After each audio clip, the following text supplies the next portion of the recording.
Hello, welcome back to Olson Farms. It's a new year, it's 2021, so we're going to get started on the new season. I'm going to show you a quick tour a little bit, show you what I've been doing around the farm in the off season, what I still have left to do. Of course, there's always more left to do. And then today, what I wanted to also show you is how I make my own seed starter mix. I'm going to tell you about the usual ingredients I use every year, but then I'm also going to show you what I've got this year. Some of the usual ingredients were not available this year, so I'm going to found something else that I think should work pretty much similarly, so we'll see how that goes this year. But first, let's take a look around the farm. Here's one group of chickens. And Flower is the rooster there, strutting around.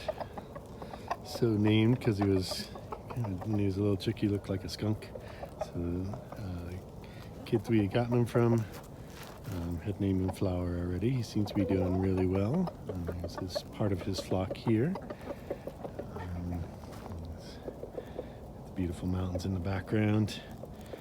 I do love living out here in Colorado. So these guys are doing well. There's about 14 chickens in this flock. And then I have another flock as well. Here is my other flock. One rooster in this group as well. His name is Fox. Phoenix. We had a Phoenix before, and so we couldn't name him Phoenix again. So I've gone ahead and named him Fox, like the Phoenix in Harry Potter. He is a new rooster.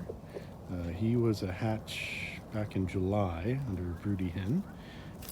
There were another rooster in his little nest and a hen, but he grew up to be so beautiful, pretty with some beautiful colors. I hope you can kind of tell. He's a beautiful rooster, so I decided to keep him. I had he was probably about a 4-year-old rooster with this flock for a while. He definitely wasn't doing his job very well.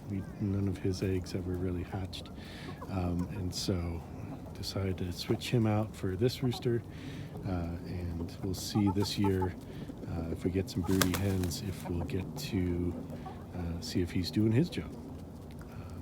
So we'd like to hatch our own if we can. There will always be a few that we get maybe to replace. Depends on how many we get hatching. All right, it may not look like much now, but here is the garden set up for coming year. I have managed to get some straw. They were about 8 inches tall, piles of straw on all these beds over here. Wind has kind of taken a lot of that. That's one kind of problem I'm having with the straw gardening in terms of just that no-till, really thick straw covering on everything. Wind does pick up quite a bit around here. It gets really strong, so we lose a little bit of straw on some of the beds. So I'll have to go back and redo some of this, pile it up some more, and then there's half the garden that I still need to cover over here. I'm also planning on extending this hoop, this trellis, arch trellis, further down because it worked really well last year with the green beans. So I want to start using it for also my cucumbers and then maybe some cantaloupes as well along here. So I'm going to extend this hoop. I've got some other fencing that I can use for it. We're going to go down at least halfway, if not more, which should give me a nice long arch on this.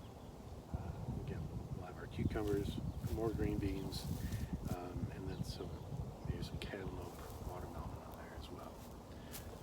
I do have some garlic planted from last fall. So in the next month or so, I'm going to be planting some green onions, some kale, some carrots, snap peas, and things like that. Those will be going in, getting some of that spring moisture around here. So this is what I've been up to this winter. A lot of my time is taken up indoors with the kids because they're homeschooling most of the time, except for they go back in 2 days a week now in a hybrid, which has been pretty nice. It allows me to get back outside and do some of this stuff. So like I said, I've been building up the straw over here. I've got 5 more beds over here to put some more straw on, get those covered, and hopefully we'll have a lot less weeds this year, a lot more moisture. I'm also going to be putting in some soaker hoses through some of the beds. I have them on the 4 middle beds, but I want to get the hoses on all 10 of the beds, and then get that covered with straw, and then that should almost hopefully eliminate the need for the overhead sprinklers. It'll all be underneath. The straw is going to keep it nice and moist under there. So that's the plan for this year.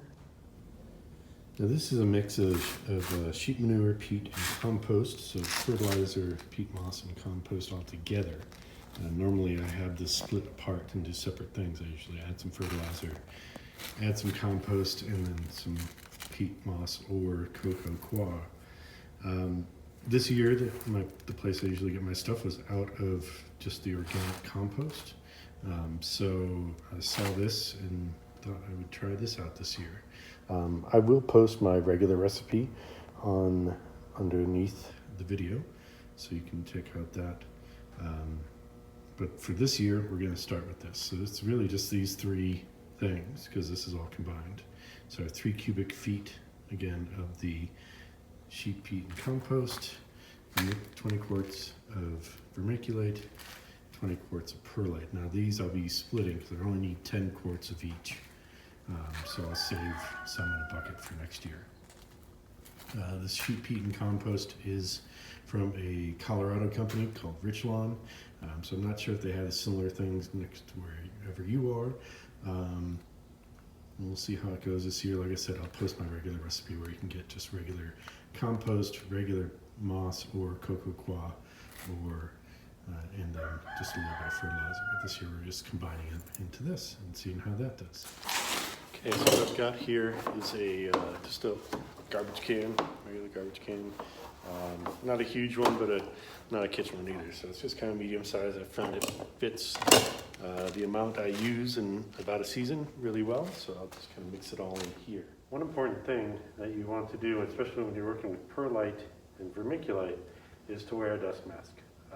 These have a very fine dust, so whenever you're kind of using this to kind of mix it up and stuff like that, use it up straight. You want to wear a dust mask. Once it's in the mix, you can use the mix with everything else without a mask. But whenever you're kind of at this stage of it, you definitely want to have a dust mask on.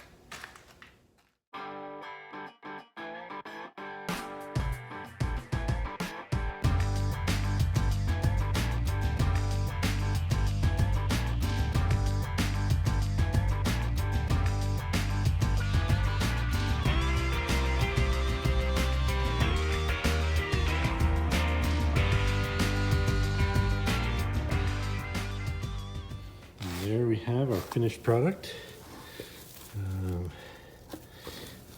Again, it's just all kind of mixed in there. So it makes like a good, light seed starting mix that we'll put in all our little trays and get those seeds going probably in the next couple weeks. Hope you enjoyed it. This is just a quick little video, show you around, show you my seed starting mix. And I've got seeds in the fridge. I've ordered them. Most of them are here already, so I'm eager to get those planted probably in the next week or 2 and get those going in the grow room. Until then, see you later. Happy farming.